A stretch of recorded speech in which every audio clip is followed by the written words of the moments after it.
I've come here today to announce my candidacy for the Democratic nomination for President of the United States.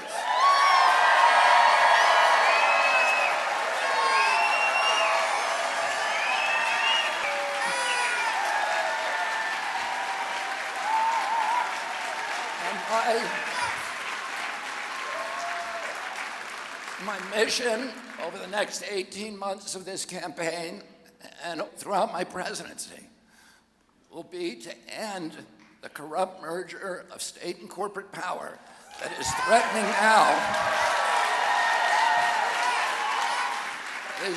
now to impose a new kind of corporate feudalism on our country, to commoditize our children, our Purple Mountain's majesty, to poison our children and our people with chemicals and pharmaceutical drugs, to strip mine our assets, to hollow out the middle class, and keep us in a constant state of war.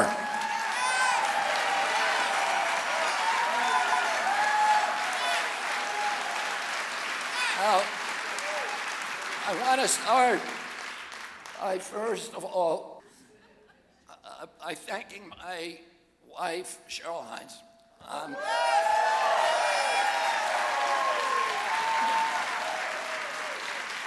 I would not be here without Cheryl. And I cannot describe in words what she has brought to my life, but she is the wisest person that I know. She's also one of the funniest people I know. And I think when the American people get to know her, that they are going to be more excited about having a really funny First Lady in the White House than they are about being president.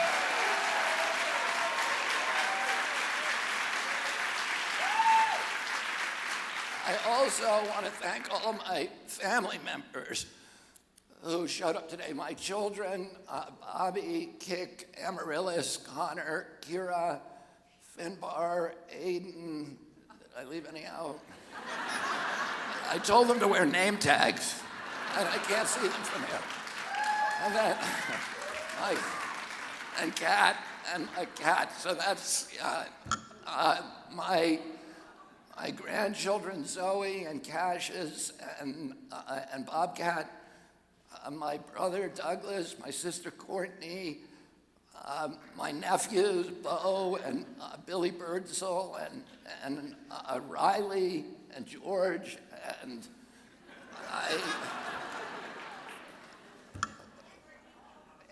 Anthony Shriver. I am so grateful for you coming here, and Gatto. I said Gatto.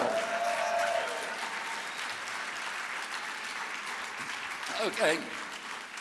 I'm very, very grateful to all of you for coming. There are other members of my family who are not here today. Now, I'm going to make a confession because I know for most American families, they never have any differences with each other. When one does, it's...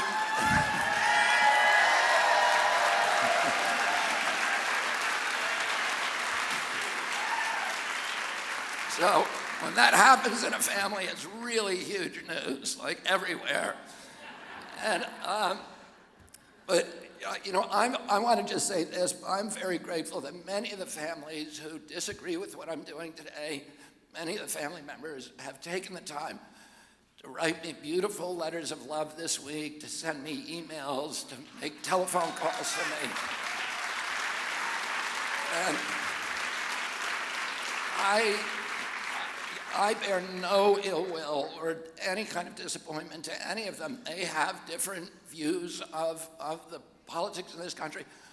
My whole family, including myself, have long personal relationships with President Biden. Many of my family members are working in the administration.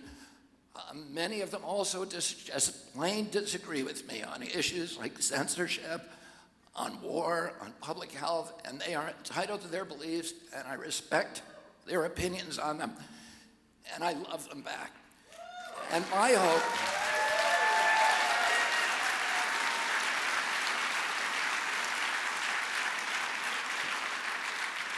and is it too much to hope that we could have the same thing for our country. We have a polarization in this country today that is so toxic and so dangerous, and at any time since the Civil War. During the Civil War, Abraham Lincoln said, "A house divided against itself cannot stand." And when I talk to both Republican friends and Democratic friends, they talk about this division in almost apocalyptical terms. Nobody can see a safe way or a good way out of it. And people are preparing for a kind of a dystopian future. And one of the principal missions of my campaign and of my presidency is going to be to end that division.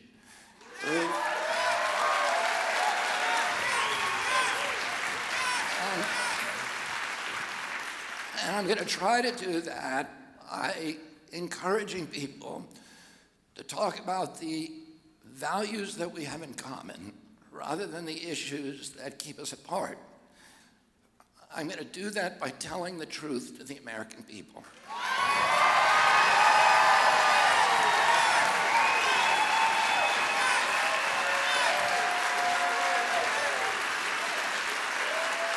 And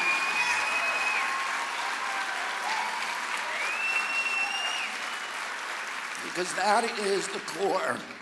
That is the core of this division, of course.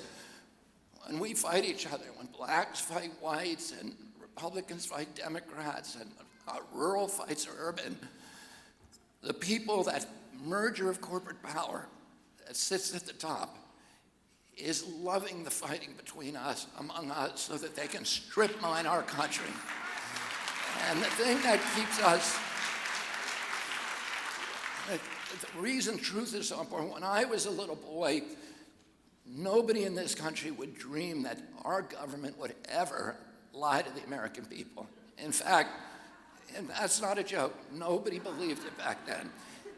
In May of 1960, that changed a little when Gary Powers crashes U-2 in Russia, and the Eisenhower administration denied that we had a U-2 program because they didn't know at the time that the Russians had captured Gary Powers.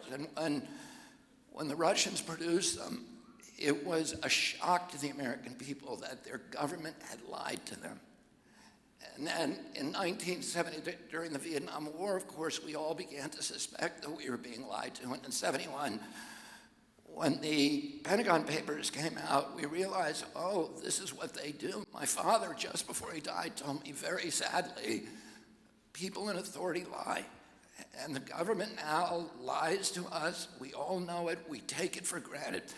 When my uncle, when he died in 1963, about 80% of Americans said they trusted their government.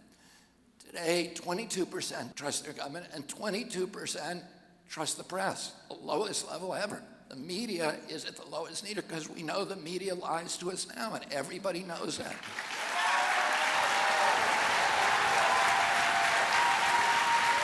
And the problem is,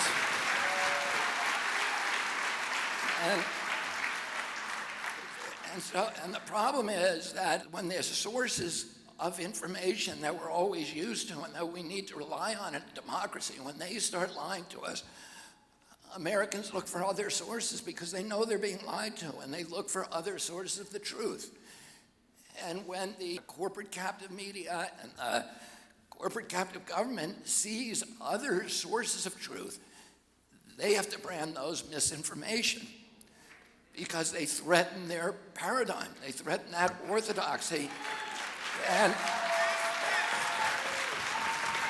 of course, there is a lot of genuine misinformation, but as we know, a lot of the misinformation is just statements that depart from government orthodoxy, so they have to either censor us or they have to lie about what's true and what's not true. And that amplifies the polarization. It amplifies the hatred, the fear, the insecurity, because you know you're being lied to and then you're being silenced. The censorship doesn't work from any point of view, and it's very, very dangerous. My father, 55 years ago last month, I sat as a 14-year-old boy behind my father as he announced in the Senate caucus room in Washington, D.C., his campaign for presidency of the United States. And my father at that time was in many ways the same position that I'm in today. He was running against a president of his own party. He was running against a war. He was running at a time of unprecedented polarization in our country. And he had no chance of winning. My father, when he declared, had not a single molecule in him that he believed that he could win the Democratic nomination. Why is that? He had run his brother's campaign in 1960, 8 years before. But now, all the unions were against him with two exceptions, the United Auto Workers and Cesar Chavez's United Farm Workers. The liberal press was 100% against him, from the New York Times to the Village Voice. The big city mayors were against him, including Mayor Daley, who had played a critical role in President Kennedy's nomination. All of the people in the New Frontier, who were his closest friends, were now working for the Johnson White House, so they were against him. The only people that he had with him, even the universities were against him, because they were with McCarthy, the group of Hollywood, like Joanne Woodward, Paul Newman, who had been very close to him, worked very hard for my uncle in '60, were now working for McCarthy. And my father used to say that McCarthy had all the A students and he had the B and C students. And so the only people he had were people, poor white people in rural areas like Appalachia, poor blacks in the Delta, and in our cities in Watts and Harlem, and East LA, and Indians on the Indian reservations, and that was kind of it. But that hopelessness in his campaign freed him to tell the truth to the American people. So when he went to Indiana University and the medical students said to him, "Who's going to pay for your health care program?" He said, "You are." And when he went to Creighton University, which was a Catholic university in Omaha, and they asked him whether he would support their deferments, he said no. The deferments were the reason most of them were in college, because that was the only way you could get out of Vietnam. And he said no, and they booed him. And he said, "Do you think it's fair that 45% of paratroopers in Vietnam are black? Do you think it's fair that we are sending black children to fight this war because they can't get their kids into college?"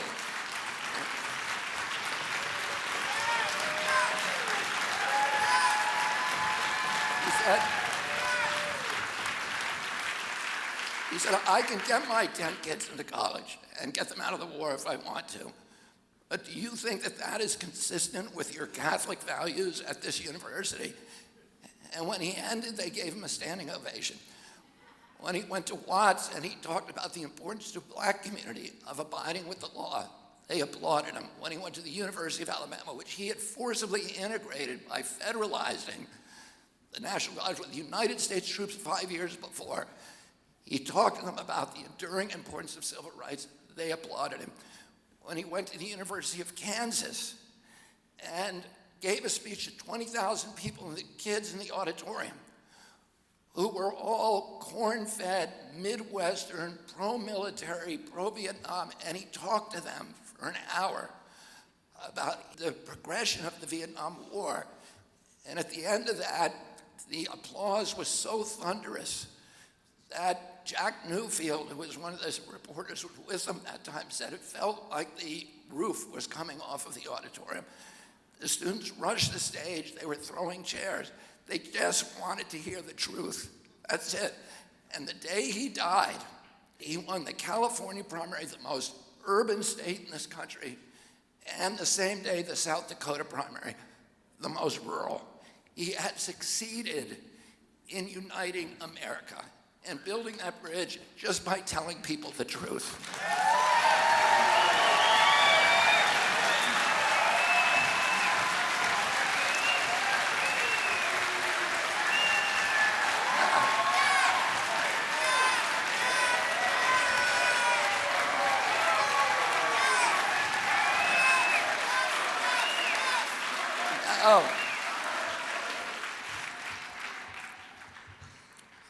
was with my dad when he died in Los Angeles, and we brought him back to New York on Vice President Humphrey's plane on US 2, and we waked him at St. Patrick's Cathedral.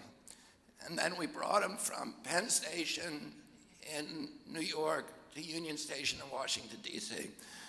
Normally that's a 2.5-hour train ride, but it took us 7.5 hours because there were 2 million people on the tracks. I will never forget, as a 14-year-old boy, what I saw from the windows of that train that day. In all of the urban train stations in Trenton and Newark and Philadelphia and Baltimore, they were crowded with black and white men singing the battle hymn of the Republic.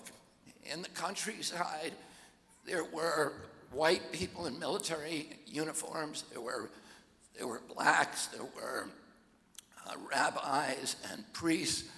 I remember in Delaware there were 7 nuns standing in the back of a yellow pickup truck, just waving handkerchiefs at us as we passed. We saw, I remember passing a Little League game where all of the kids on both sides, both teams, the coaches, and all the spectators in the stand were standing with their hands at their hearts in salute. We saw Boy Scout troops saluting, military officers and personnel, hippies in tie-dyed T-shirts, with mothers holding up babies. Many of them had American flags. Many of them had signs that said, "Goodbye, Bobby," or "Pray for us, Bobby." And we got to Union Station in Washington, and President Johnson met us there.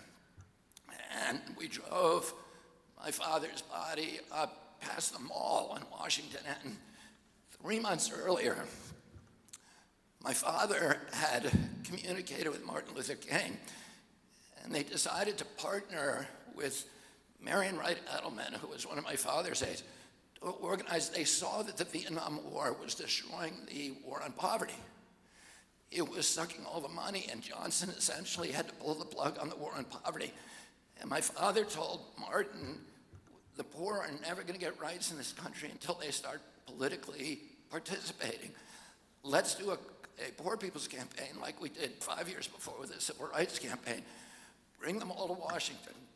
So all of these men, thousands of men, were encamped in plastic shanties on the mall. Martin had died, a month or a month and a half earlier.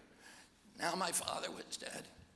And we drove up past them. They all came to the sidewalk, and they held their hats against their chests in a salute and bowed their heads as we took my father up the hill across the bridge to Arlington to bury him under a simple stone next to his brother. And 4 years later, I was studying here at college, American history, and I came across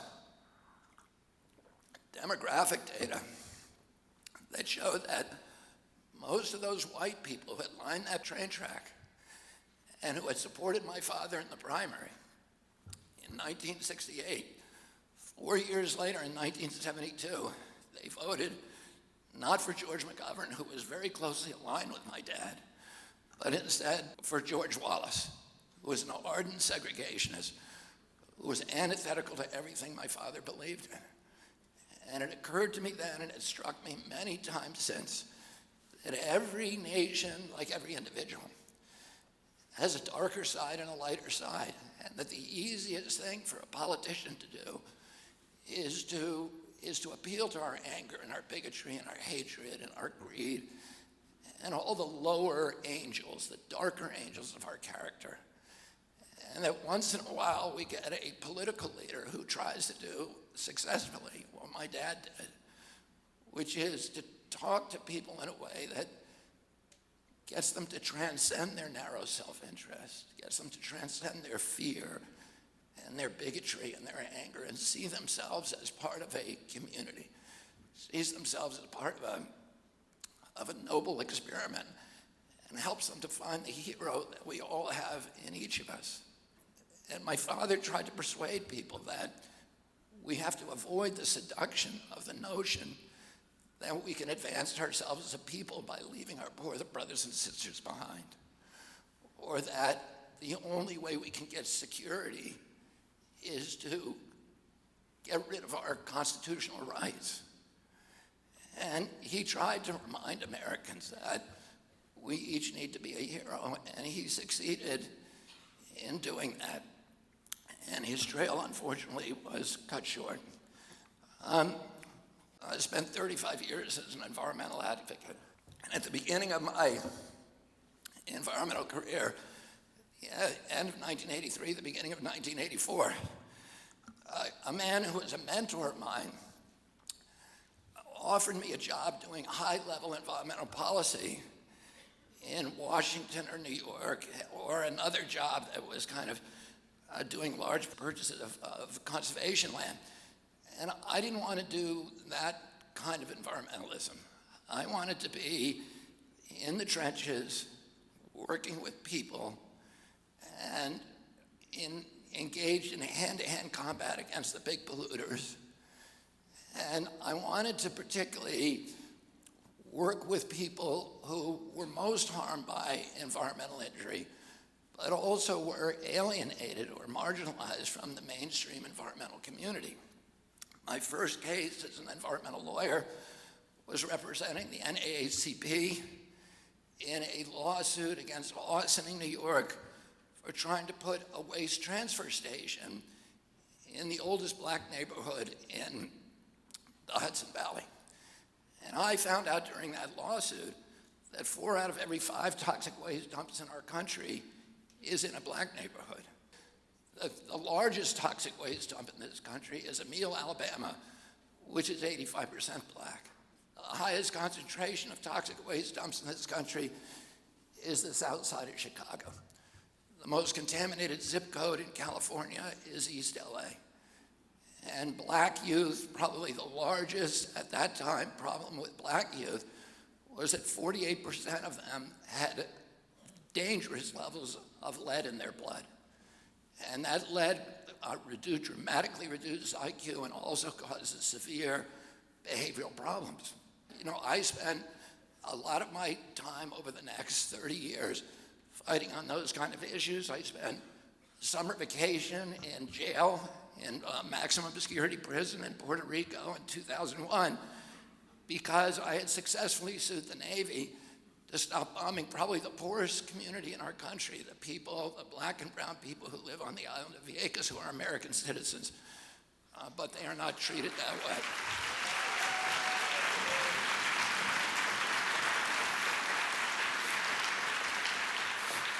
But the other group that I spent the rest of my time with, and the majority of my time, I wanted to work with rural Americans and working class Americans, and particularly hunters and fishermen, the hook and bullet people, who cared deeply as much as any other American about the environment, and yet they felt completely alienated from the mainstream environmental community.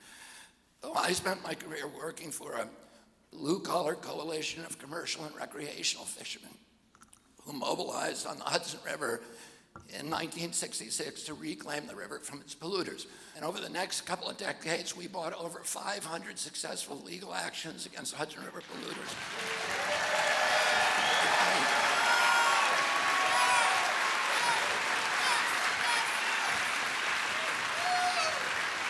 And today, the Hudson River is an international model for ecosystem protection. This is a river that caught fire. It was dead for 20-mile stretches north of New York City, south of Albany. It turned colors depending on what color they were painting the GM trucks at Terrytown, the Terrytown GM plant. Today, it's the richest waterway in the North Atlantic. It produces more pounds of fish per acre.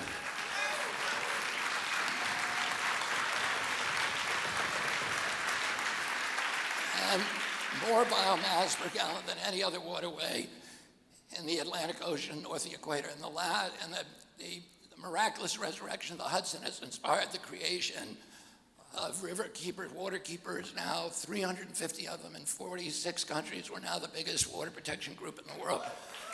One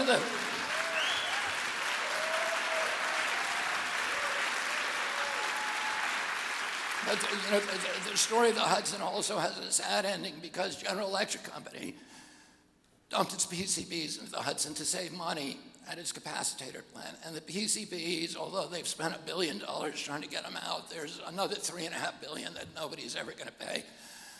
The commercial fish many of the species are too toxic to eat, and the commercial fishery has been almost altogether closed. 2,000 families that I represented, now there's probably 2 left. And those are families that enrich the history, the culture, the palate of New York for 3.5 centuries. And they're gone not because their business plan didn't work, because it did work for 3.5 centuries. The thing that didn't work, free market capitalism worked perfectly for them. What didn't work was corporate crony capitalism, was the General Electric Company had better lobbyists.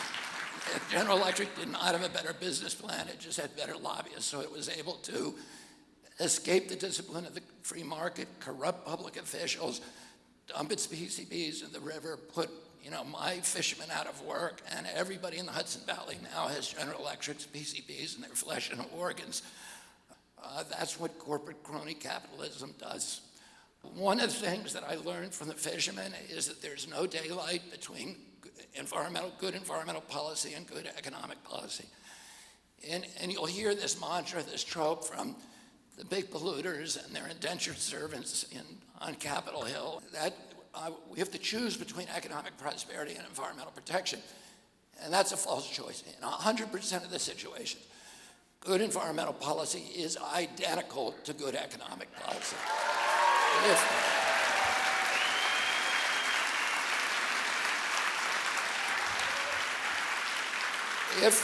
If we want to measure our economy, and this is how we ought to be measuring it, based upon how it produces jobs and the dignity of jobs over the generations, and how it preserves the value of the assets of our community.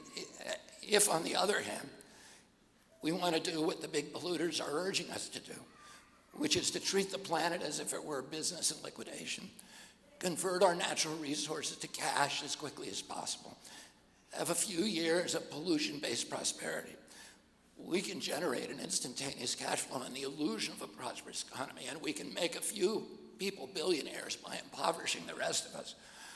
But our children are going to pay for our joyride, and they're going to pay for it with denuded landscapes, poor health, huge cleanup costs that are going to amplify over time and that they'll never be able to pay. Environmental injury is deficit spending. It's a way of loading the cost of our generation's prosperity onto the backs of our children.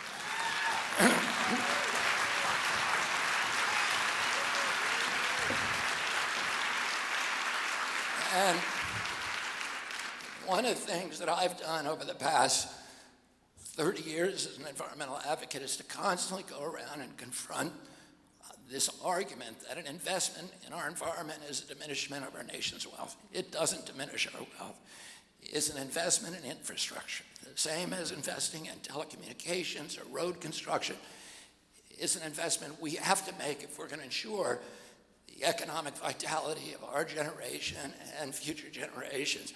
And by the way, we're not protecting the environment just for the sake of the fish and the birds. We're protecting it for our own sake, because those things enrich us. They enrich us economically, spiritually, culturally, and all these other ways.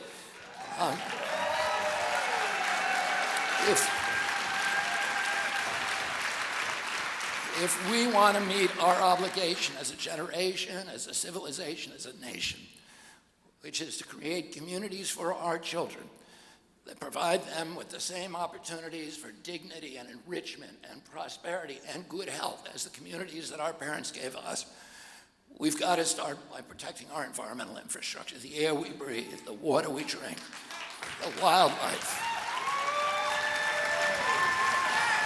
the fisheries,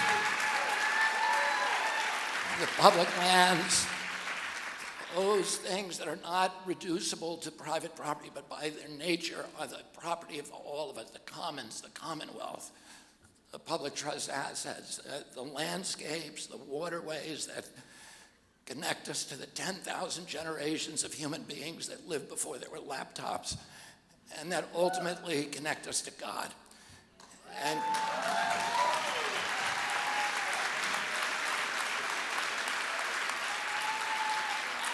God, God talks to human beings through many vectors, through each other, through organized religion, through the great books of those religions, through wise people, through art and music and literature and poetry, but nowhere with such detail and grace and color and joy as through creation.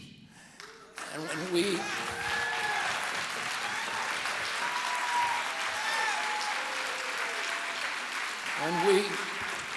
we destroy a species, when we destroy a special place, we're diminishing our capacity to sense the divine, understand who God is, and what our own potential is as human beings. And Father Martin once told me that the definition of sin is an injury to another human being or to God, to our relationship with God. And my children are going to grow up in a world where they will never see the kind of explosions of color from butterflies that I saw every time I walked into my garden, because 80 or 90% of the butterflies are gone, the flying insects.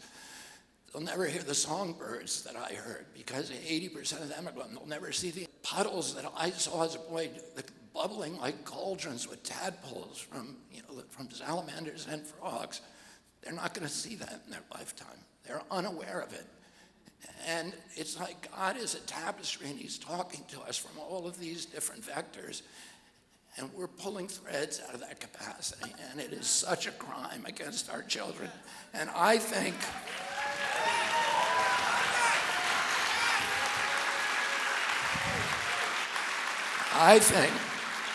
we deserve a president in this country who cares about these things and who talks about these things to the American people.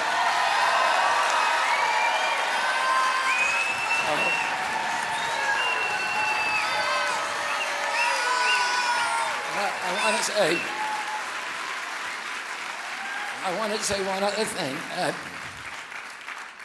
Nature is a social safety net. When we had the Great Depression, 10,000 men who lost their jobs went down to the Hudson River to find oysters and blue crabs and sturgeon and shad and herring and alewives, and they fed themselves, their family, and some made money. And that was all. Nature is our social safety net. It's infrastructure. They can't do that if there's another depression. We're relying on the government to give us money, but that's not reliable. Nature was always reliable. If you live in a sweltering home in New York, you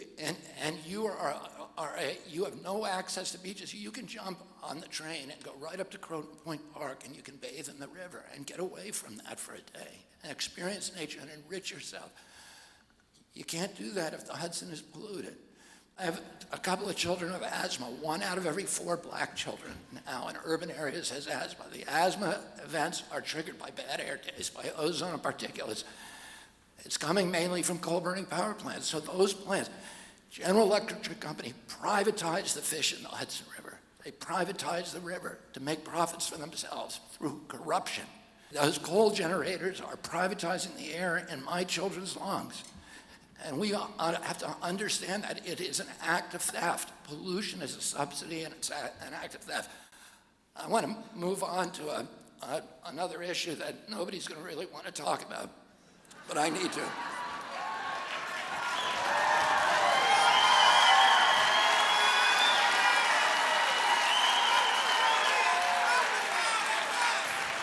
Listen, I'm going to tell you right now, I'm about halfway done with this speech. And this is what happens when you censor somebody for 18 years.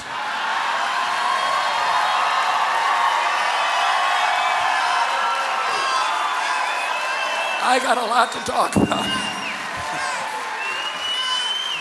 They shouldn't have shut me up that long, because now I'm going to really let loose on them. For the next 18 months, they're going to hear a lot from me.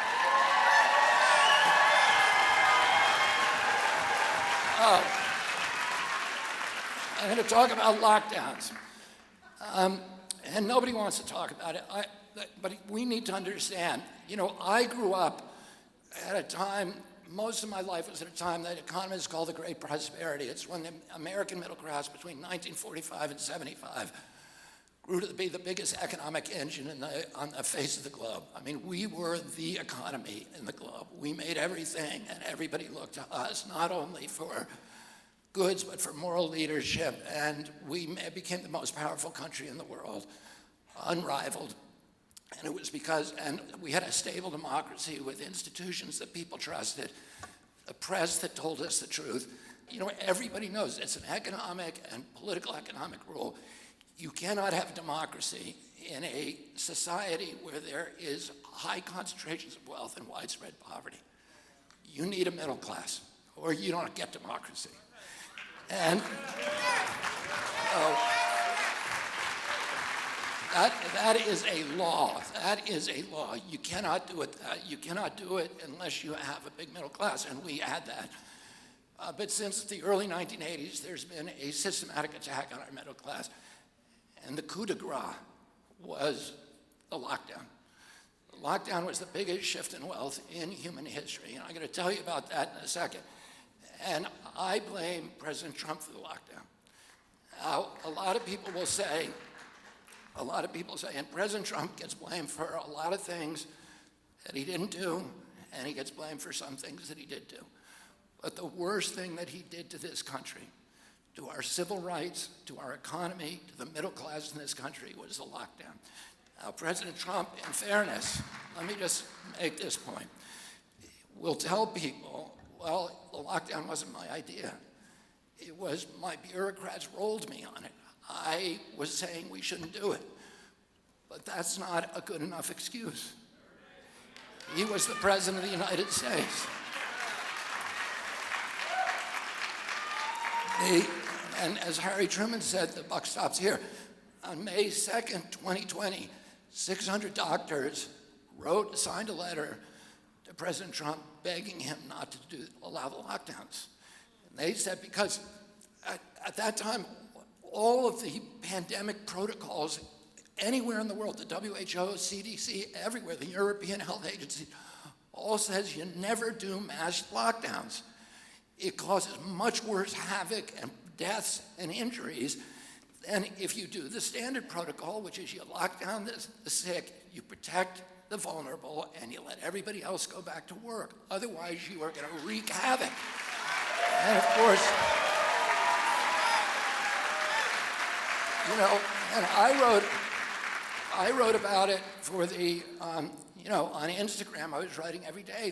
I was citing these economic studies that showed every point in unemployment you get 37,000 excess deaths from heart attacks, suicides, you know, plus imprisonments. And I was writing about this, and they dumped me from the social. They said that's misinformation, but it was not. But people were saying it. People knew it. It wasn't just me. And we now know, of course, that it's true. There's now study after study, and every comparison between the states and nations that locked down compared to those who didn't, you know, has shown that ones who locked down, the more you locked down, the worse you got. Worse COVID deaths, worse excess deaths.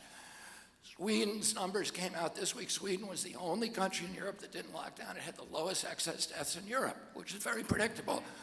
The nation, you know, the nation that led the lockdowns was us, and we had the highest body count of COVID on Earth.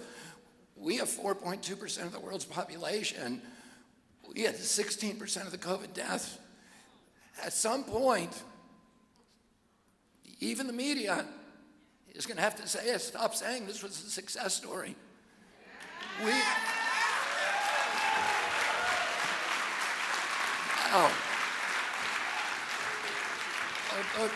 the health issues were almost dwarfed by the economic cataclysm that befell our country. The IMF and a Harvard study by Larry Summers says the cost of the lockdown to the United States was $16 trillion. 16 trillion for nothing. $16 trillion. We shifted $4 trillion from the middle class in this country to the super rich. We created 500 new billionaires. The existing billionaires increased their wealth, according to the Oxfam study that came out 3 days ago, by 30%. This was a gift to the rich. And guess what? The ones who were, the people who got riches were the social media companies like Amazon and Facebook and Microsoft that were conspiring with President Trump's White House to censor people like me. So the very people who were profiting on those lockdowns were the ones who were strip mining the wealth from the middle class in this country. Amazon got to close down all of its competitors. 3.3 million businesses it shut down. And I'm in a lawsuit involving Amazon for censoring one of my books. So they were censoring people who criticized the lockdowns while they were raking in the money from the lockdowns. And unfortunately,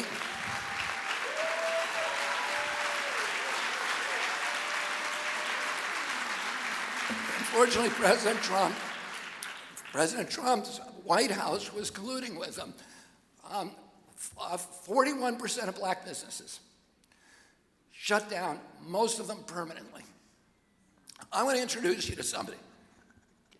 This is Anthony Caldwell. Can you stand, Anthony? And Yvette, and just wave to people.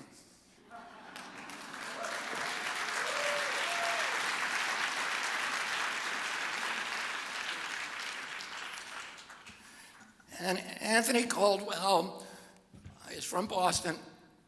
He was a chef, a very, very successful chef in this town for 19 years. He and Yvette saved every penny they had to build their dream, which was that he would have his own restaurant by the time he was 50 years old. It was called 50 Kitchen.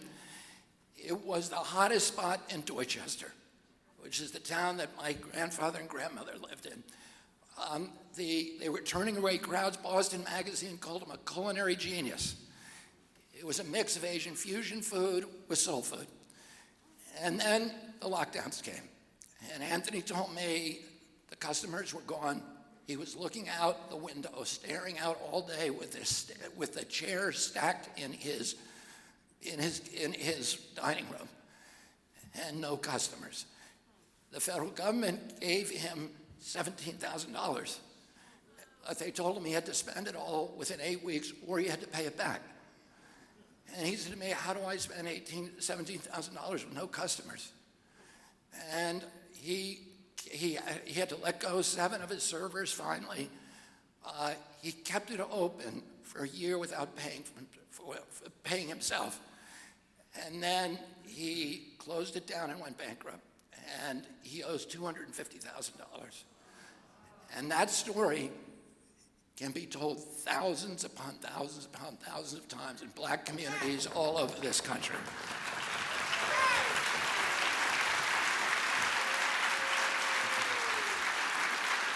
These lockdowns were a war on the poor, and they were a war on American children. According to the Brown University study, children in this country, toddlers, lost 22 IQ points. A third of children are going to need, throughout their school careers, are going to need remedial education. Children all over the country have missed their milestones. What is CDC's response? Here's CDC's response. CDC, 5 months ago, revised its milestones. So that now a child no longer is expected to walk at 1 year. They walk at 18 months. And a child now does not have to have 50 words in 24 months. It's 30 months. So instead of fixing the problem, they are trying to cover it up. And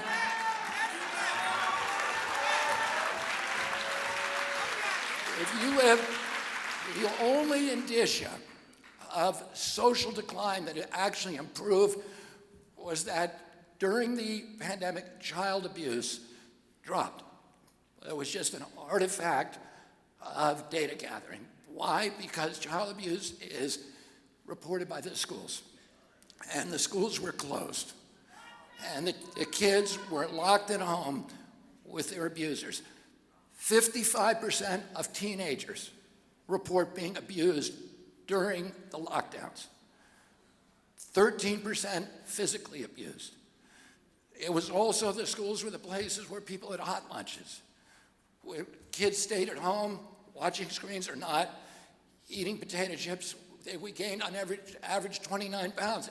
And it was the obesity killed you from COVID. Public health authorities went to every black neighborhood, locked down the basketball courts, so people couldn't exercise. They had to get out of the sunlight.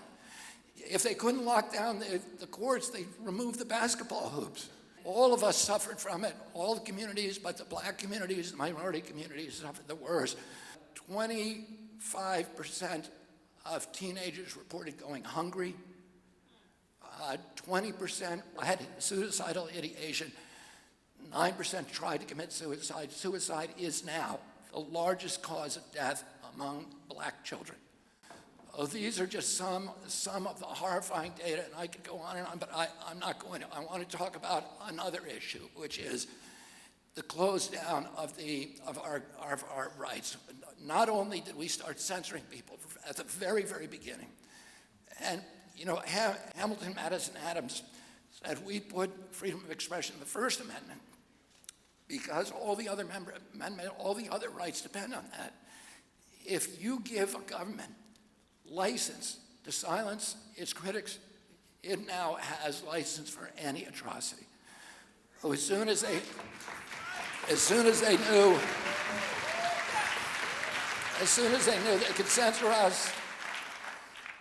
knew they could censor us, they then went after the other part of the First Amendment, freedom of worship. They closed every church in this country without any scientific citation for a year, without any notice and comment rulemaking. Democracy was simply abolished.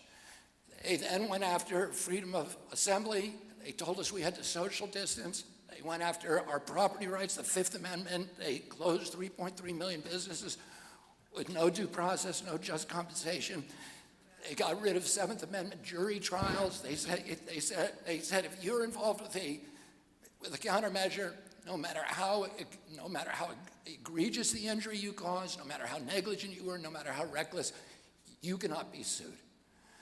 And here's what the Seventh Amendment says. It says, no American shall be deprived the right of a trial before a jury of his peers in case there are controversies exceeding $25. Well, it does. There's no pandemic exception. And by the way, the framers knew all about pandemics, because there were two epidemics during the Revolutionary War. One, there was an epidemic, a malaria epidemic in Virginia that decimated General Washington's troops. There was a smallpox epidemic that disabled the armies of New England at the very moment they conquered Quebec, and they had to withdraw. Otherwise, today, Canada would be part of the United States. But between the end of the Revolution and the ratification of the Constitution, the 9 years, there were epidemics in every city that killed tens of thousands of people. Cholera epidemics, smallpox epidemics in Philadelphia, New York, Boston, et cetera, malaria epidemics. They knew all about them, but they didn't put that in the Constitution. The Constitution was built for hard times.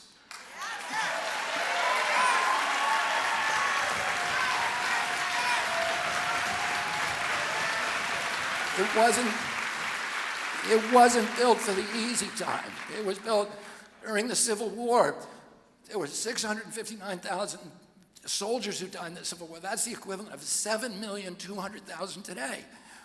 Our country was this close from falling apart. It was a much worse crisis than this pandemic. Yet when Lincoln tried to ban habeas corpus, the court said, you cannot do that. It doesn't matter how bad the crisis is, you cannot do it. It's the Constitution. It's the heart and soul of our country. Well, President Trump said, well, these bureaucrats came at him from every side, and they were all telling him he had to do it. He had the right instincts. He knew that he shouldn't have closed down the country, but he did it. He got rolled by his bureaucracy. And I'm going to tell you a quick story. During the Cuban Missile Crisis, the ExComm committee, which was all the intelligence officials and military officials, 11 of the 13 on there. My father was on there, and so was Bob McNamara. So those were the exceptions. But all of the doyens, the gurus, the old gray men who were, the Curtis LeMay and Louis Lemonster, the generals from the Joint Chiefs, They all said, we got to go in and bomb the 64 missile sites in Cuba. And my uncle said to him, well, wait a minute, what's going to happen? Who's on those gun crews? Are those Cubans or are those Russians? And they said, we don't know. And he said, well, if they're Russians and we kill Russians, isn't Russia then going to have to go into Berlin? And they were like, well, we don't think they'll do that. And my uncle said, I want to see the aerial photographs. And he looked at the aerial photographs, and he said, who has, on the Cuban side, who gives permission to fire? Does it come from Russia? Does it come from Fidel? Does it come from the individual gun crews? Because if it comes from Fidel, he's going to fire them. If it comes from the individual gun crews, then you're putting the fate of the world in the hands of those commanders, 64 men. They didn't know. So he said, we're not doing it. And he did something else. And all I'm saying is, you need a president at this time in history who can stand up to his bureaucracy.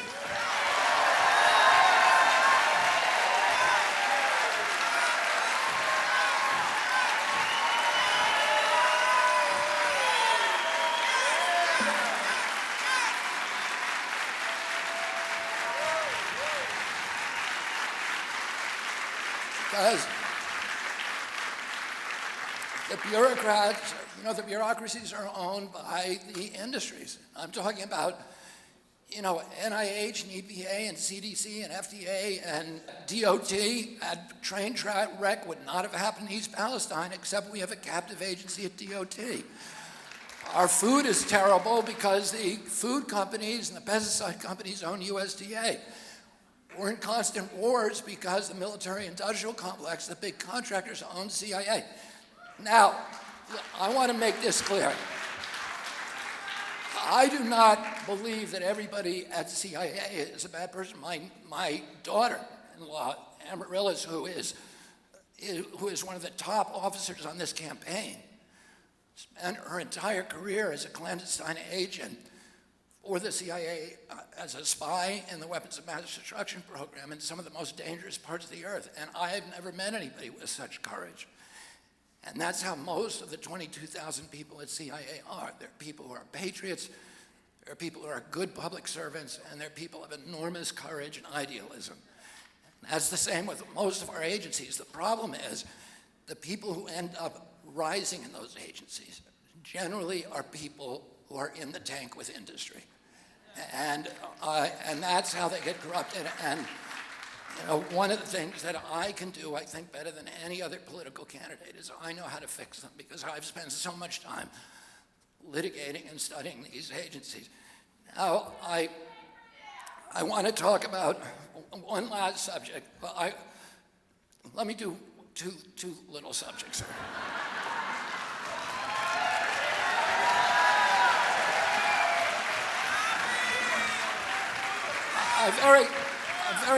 Very quickly, I want to just talk about the chronic disease epidemic, because to me, arguably, this is the worst attack on the middle class in this country.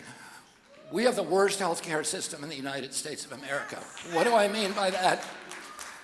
I mean that we spend more on healthcare by far than any other country, and we have the worst health outcomes. We spend $4.3 trillion annually on health, $4.3 trillion. And about 84% of that goes to treating chronic disease. Now, why is that? Because America has the highest chronic disease burden in the world. And we didn't always. In 1940s, 50s, and 60s, we had a really healthy population. We had only 6% of our citizens or children had chronic disease. By 1988, that became 12.8%, so it doubled. Today, by 2006, it was 54%. We have the sickest generation in American history. We have the sickest children on earth in this country. And by chronic disease, what do I mean? I mean obesity, but more importantly, neurological diseases, neurodevelopmental, ADD, ADHD, speech delay, language delay, tics, Tourette's syndrome, ASD, and autism. Autism went from 1 in every 10,000 people in my generation to 1 in every 34 kids today. Now, one of the talking points that the industry and their crooked legislative or regulators will say is, oh, well, we just started noticing it for the first time. Missing autism is like missing a train wreck, so it's an absurd, but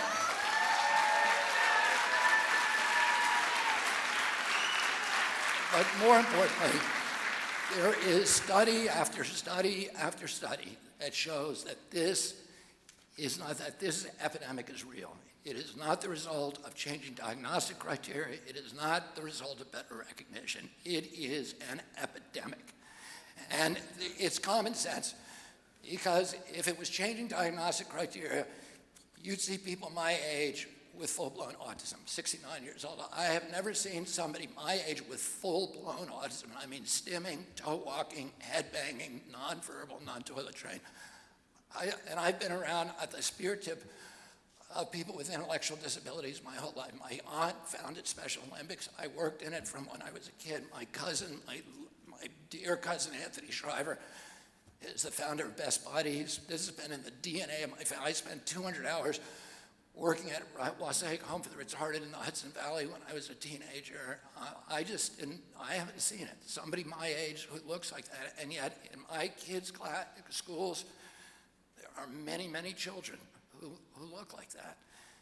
And why aren't we asking the question, what happened? Congress said,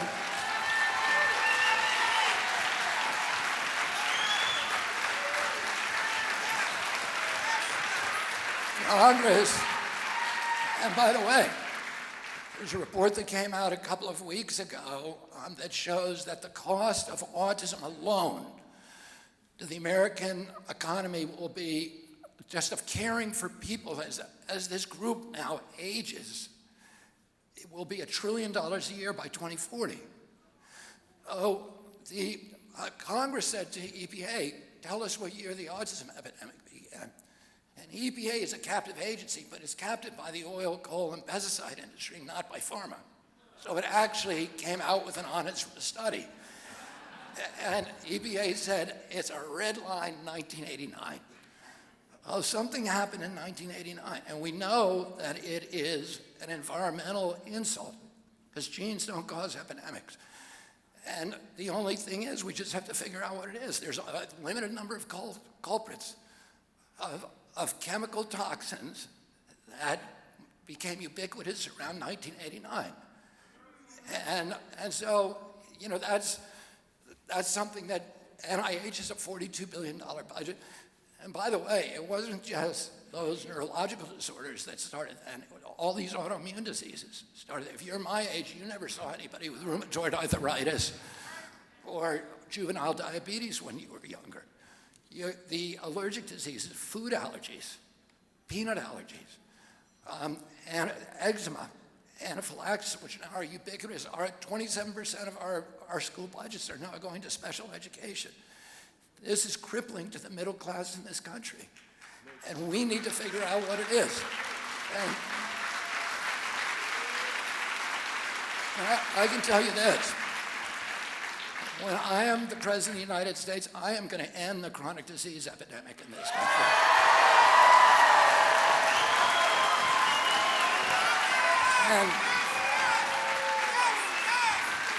And if I have not significantly dropped the level of chronic disease in our children by the end of my first term, I do not want you to re-elect me.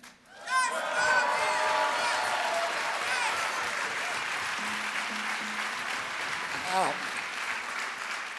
all right, I'm going to talk about one last subject, and it's a big one, so settle down. I want to talk about the war in Ukraine. And we need to have a national conversation about this war. We need to have a mature conversation that allows for nuance and that allows for complexity, and we need to do it respectfully. We can't be telling one side that they're Nazis, and the other side that they love Putin. Everybody in this country loves our country. And we have to respect differences of opinion, and we have to respect the people's capacity to ask questions.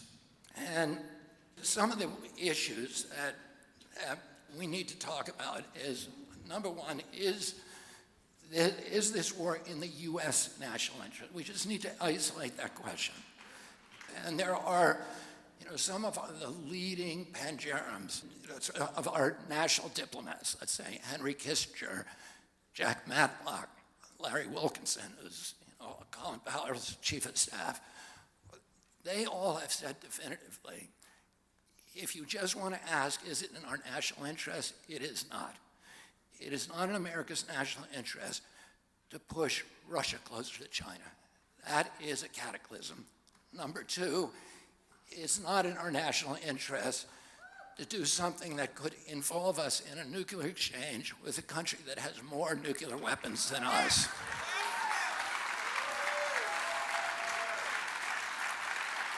Now, having said that, I want to say that we are in the Ukraine for all the right reasons.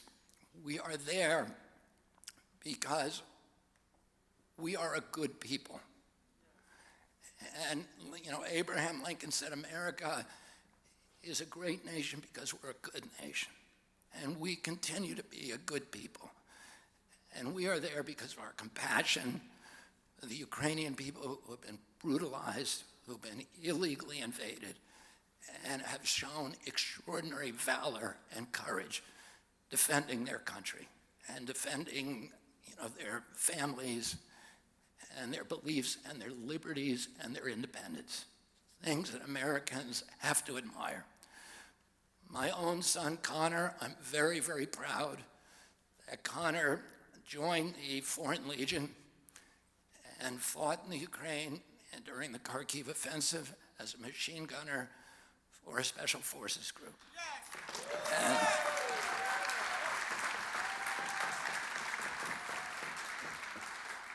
But I think that we need to know as Americans, and we have a right to know, what is our government's chief objective in this war? Now, we were told initially that the objective was humanitarian. And that is a good reason to be there, a humanitarian. And what that means is trying to end the bloodshed and minimize it as much as possible. But in recent times, President Biden said that one of our objectives, at least, is regime change of Vladimir Putin. And this is the same strategy that did not work well for us in Iraq. And it's many of the same people who are around the neocons, who are around President Biden, who have been talking about that for a long time and have been engaged in geopolitical machinations in the Ukraine since 2014. And then President Biden's Secretary of Defense, Lloyd Austin, validated President Biden's statement by saying that our objective in the Ukraine is to exhaust and degrade the Russian army so they're incapable of having battles anywhere else in the world. And indeed, many of the steps that we've taken in the Ukraine have seemed to indicate that our interest is in prolonging the war rather than shortening it. So if those are our objectives, to have regime change and exhaust the Russians, that is completely antithetical to a humanitarian mission.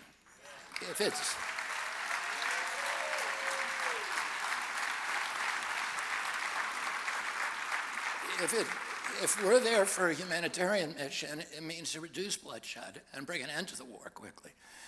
If we're there to exhaust the Russians or regime change, then doesn't it mean that the Ukraine is just a pawn in a geopolitical battle between two great superpowers and that our strategy is to put the flower of Ukrainian youth into an abattoir of death in order to exhaust Russia. And if that's true, then we need to know about it. If it's not true, then we need a pretty good discussion with the President and the Secretary of Defense and others to tell us exactly what are we doing there. And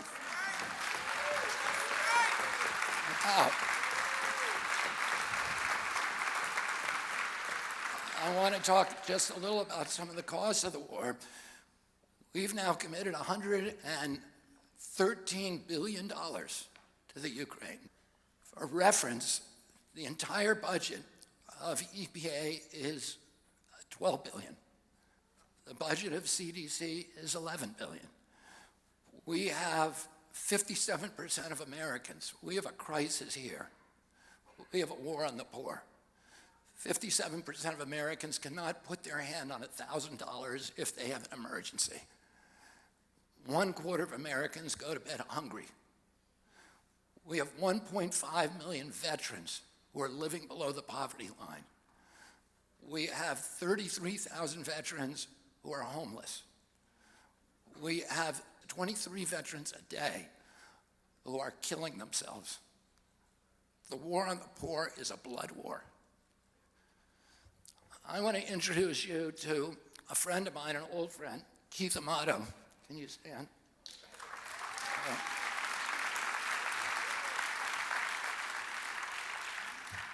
And Keith is a commercial fisherman out of Provincetown and Wellfleet, and occasionally Shinnecock and Islip off the Long Island.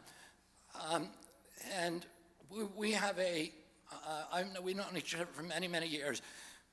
We have a weekly ritual where Keith discovered years ago that at Whole Foods drops the price of oysters on Friday to $1. This is an ad for Whole Foods.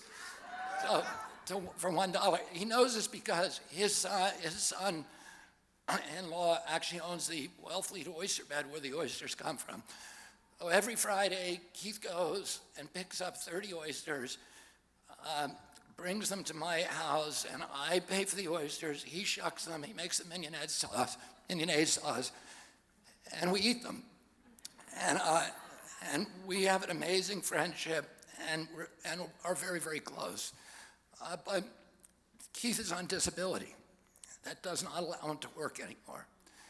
And he has been surviving on food stamps.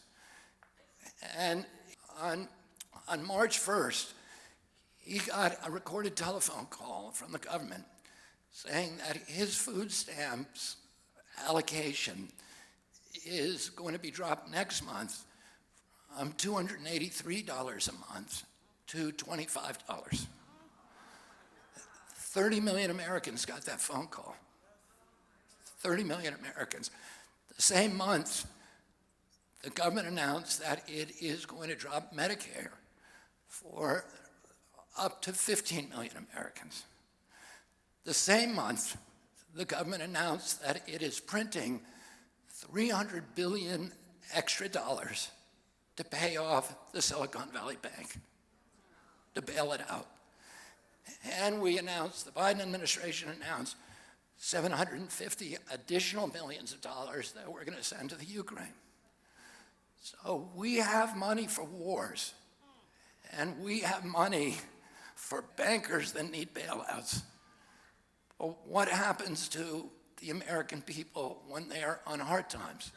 Shouldn't we have compassion for them?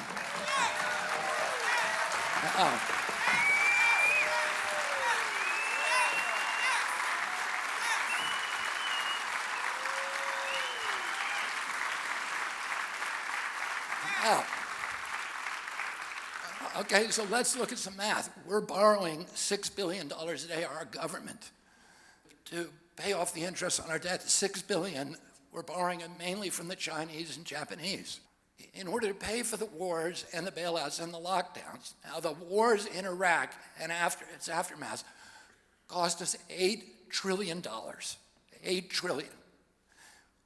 We spent $16 trillion on the lockdown. That's $24 trillion. Does anybody wonder why we don't have a middle class in this country anymore? So how do we get this money? Well, we're borrowing it as fast as we can from the Japanese and the Chinese, which is not a good thing. But the other thing is we're just printing it. Between 1900 and 2008, we printed $1 trillion. That was all of the money we printed in a century. Between 2008 and today, we've printed $10 trillion. 10 centuries worth of wealth to pay for bailouts and lockdowns. We're just printing money. And what happens to, how does that pay off? Through inflation. And inflation is a tax on the poor. Oh, Keith had his food stamp check dropped to $25, and you try going shopping on $25. Oh, he's spending $25 on food. They got his food stamps to pay the inflation. His food bill has doubled over the past 2 years. And for basic foodstuffs like chicken, dairy, and milk, it's gone up 78%. We are starving American people, and we are cutting them off from the kind of aid that we should be giving, that we're instead spending on being the policemen of the world.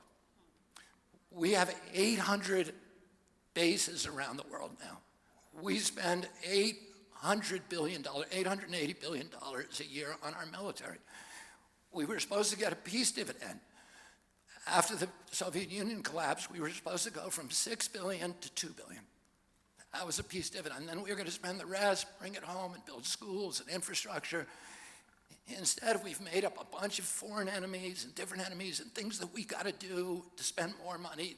Instead of dropping it to 2, we raised it to 8.8.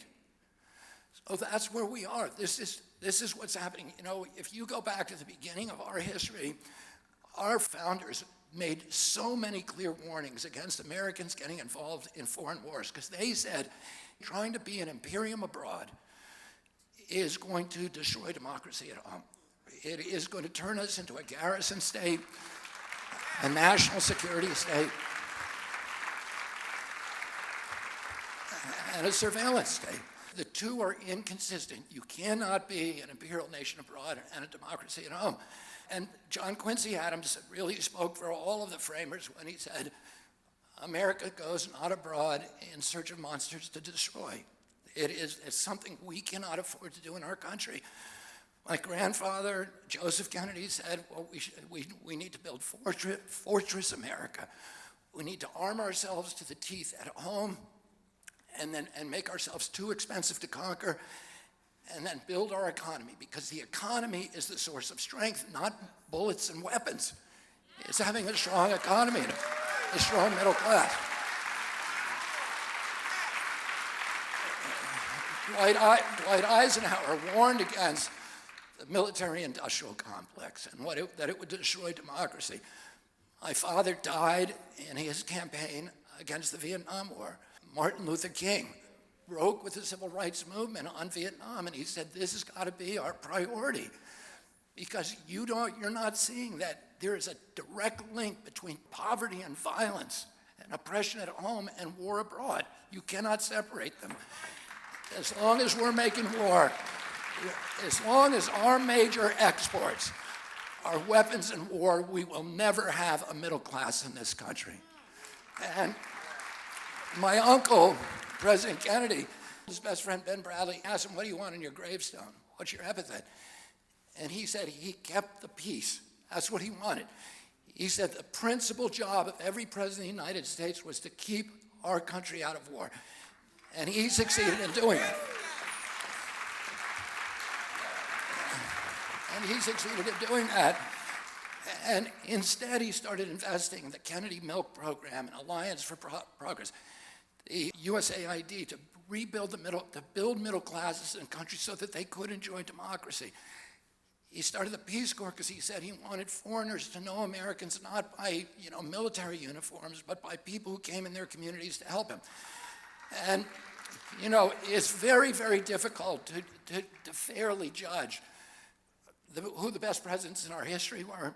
You know, historians take polls of each other, take polls of the public to try to figure out who's the best. But there is one objective metric, and that is, at least for foreign policy, which president has the most statues to him abroad, most universities named after him, the most hospitals named after him, the most roads and boulevards and avenue, and nobody comes close to John F. Kennedy. Oh, and that, if people love our country, that's good for our economy and it's good for our security. And that's what we had with my uncle. He used to love the fact that there were Africans who were naming their children Washington and Jefferson and Lincoln, but they weren't naming them Marx and Lenin. He used to say that. But I think probably the proudest thing, if he could know of all the memorials to him, the one he'd be proudest of is the tens of thousands of African children. I've met many of them in my lifetime, and Latin American children and Asian and Mideastern children who are named Kennedy. And I'm going to tell you this.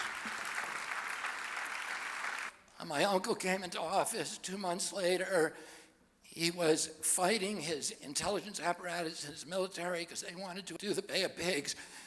He was totally against it, and he let them roll over him. And in the middle of the Bay of Pigs, he realized they were lying to him, and he realized the function of the intelligence agencies had become to provide the military-industrial complex with a constant pipeline of war. And he came out during the middle of the night during the Bay of Pigs catastrophe, and he said, I want to take the CIA. Allen Dulles had lied to him. Charles Cabell, Richard Bissell, Louis Lemitzer, Curtis LeMay had all lied to him through their teeth. And he said, I want to take the CIA and shatter it into 1,000 pieces and scatter it to the winds.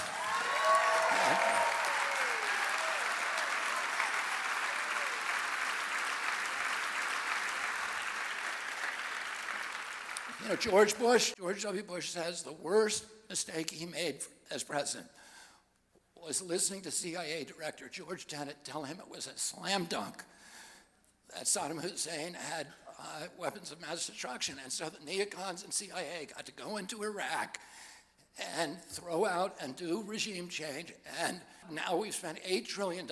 And what do we get for that $8 trillion? Nothing. Worse than nothing. Iraq is now much worse off than it was when we went in there. We killed more Iraqis than Saddam Hussein ever did. We may have killed 1 million Iraqis. Nobody knows the number. It is an incoherent country today with where Shia death squads are fighting with Sunni death squads in the street. The government is corrupt. The police are corrupt. We created ISIS. We drove 2 million refugees up into Europe. They destabilized democracy for a generation in Europe. They caused Brexit. This is the cost of the Iraq war. $8 trillion there, $16 trillion for the lockdowns, $24 trillion, nothing to show except a devastated middle class in the United States of America, and we need to put an end to that.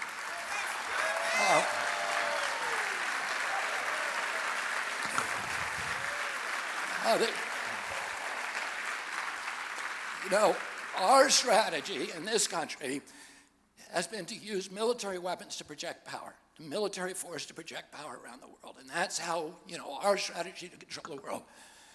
The Chinese did something different. They adopted my uncle's philosophy and strategy, which is we were spending $8 trillion bombing bridges, ports, roads, and hospitals. They were spending $8 trillion building bridges, roads, ports, and hospitals. And they are now displacing us as trade partners of most of the African nations. Brazil just switched to the Chinese currency away from the dollar. Saudi Arabia just switched away from the dollar.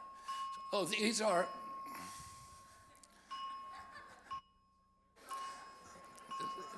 Is that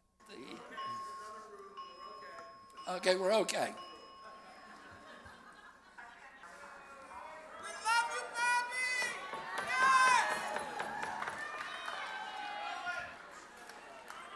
Okay. Nice try.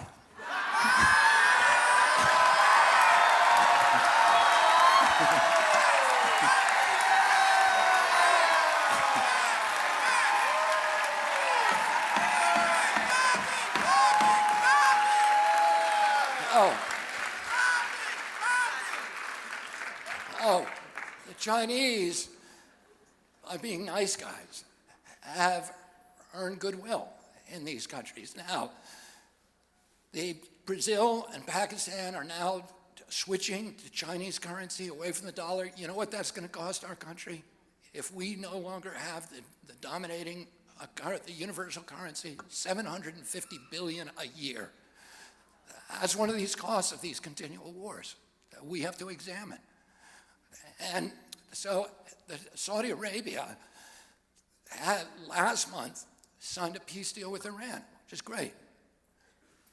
But Saudi Arabia was our biggest investment. They are our #1 ally. The whole key to U.S. strategy was called the Shia Crescent. That Saudi Arabia would be the keystone, and then we'd have Abu Dhabi and Qatar and Oman and the Emirates and Lebanon all the way up to Syria on both sides, and Iraq, of course, creating a bulwark against Iranian expansion, which was our key objective in the Mideast. Well, guess what? The Chinese just brokered a peace deal between Iran and Saudi Arabia. Our entire policy has collapsed.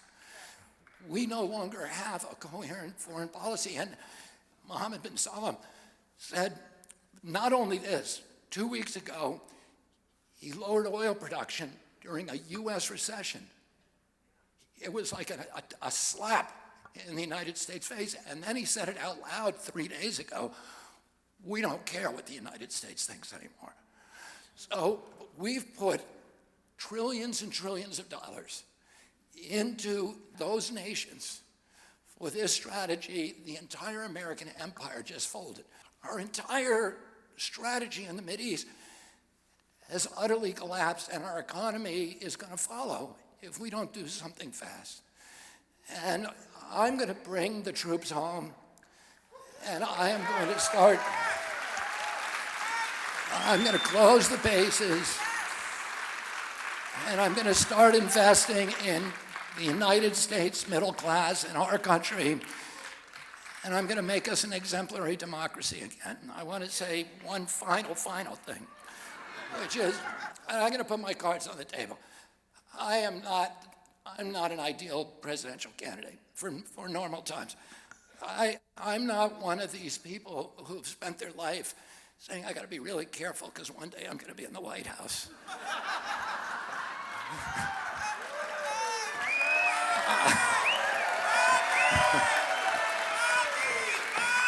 I actually did the opposite of that. And I have led a very, very high-risk life and a lot of fun, but and I mean, even the issues that I've attached myself to, anybody who looks at those issues will not say, oh, this guy is just trying to get into the White House.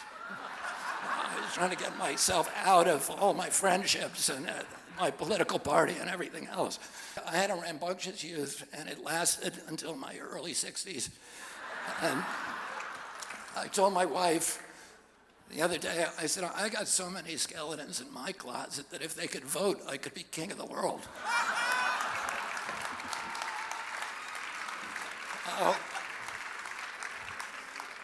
In normal circumstances, I would not do this. But these are not normal circumstances. I'm watching my country being stolen from me. And I owe it to my children, to my family, and my legacy. I don't want, the Democratic Party to be the party of fear and pharma and war and censorship.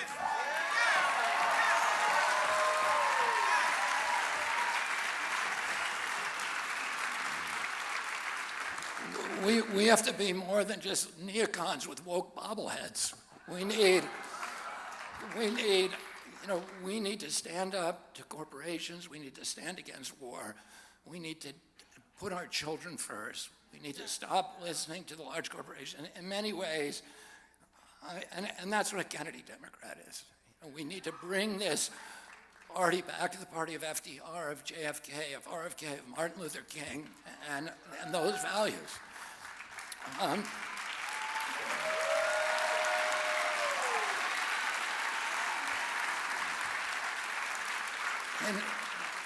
In many ways, I have spent my lifetime preparing for this office because I've spent so much time suing, these agencies. I know the agencies. I know, how NIH works, how CDC works, how FDA works, EPA. And Michael Baum, who's sitting here in the front row, is my law partner, who was one of the lead attorneys with Brent Wisner on our Monsanto case. When we got the Monsanto papers, we realized that we found emails that showed that the head of the pesticide division at EPA was secretly working for Monsanto for forever. And that's true in all of these agencies. And most politicians, when they come in, they sincerely want to fix the agencies. They want to fix the government. They want to drain the swamp. But they get in there and they don't know what to do with these sprawling bureaucracies, 30 or 40,000 people and their own culture and their own history, and people have been there forever, and it's really hard for them to change that. So rather than do that, they concentrate on another agenda, and they put somebody safe to run that agency. President Trump took $1 million from Pfizer and then appointed a guy who essentially was a Pfizer lobbyist. He was a business partner of Pfizer to run the agency, and then he, of course, made $88 billion for Pfizer on one vaccine, and then left to join Pfizer's board. That's not draining the swamp. That is the swamp. And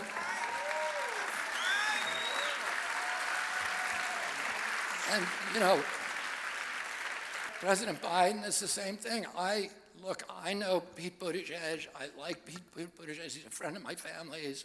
My son campaigned for him, was part of his campaign last time around. I can tell you with an almost certainty that he did not go to DOT saying, God darn it, I'm going to fix the railroads and I'm going to end the corruption. Most of these people go in because they're safe and they're going to be good on the talk shows on Sunday morning, but they don't really want to go in and they don't know how to go in and really make big changes in those agencies that can make waves and maybe cause problems with the president. So they get somebody safe. Ralph Reed used to describe those people. He said they were people who get the joke. I get the joke, but I don't think it's funny. And I'm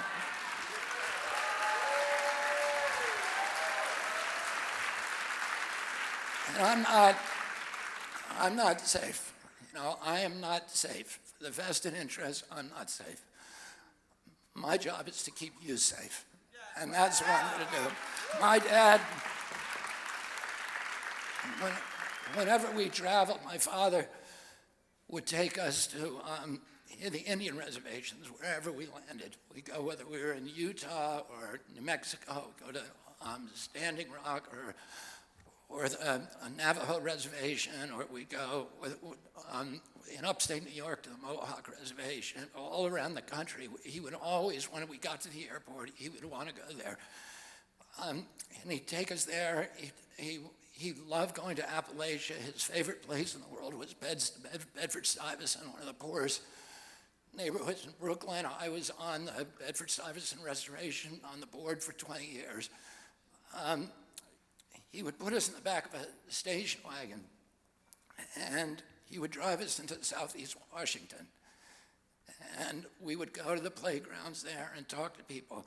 But my father, when he came back one time from the Delta, he said, we were all at the dinner table when he came in, and he said, I was in a tar paper shack today. It was smaller than this dining room, and there were 2 families living there, and the children get 1 meal a day.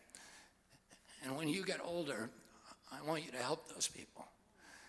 And when we would go into southeast Washington or Appalachia, he would say to us, these are your people.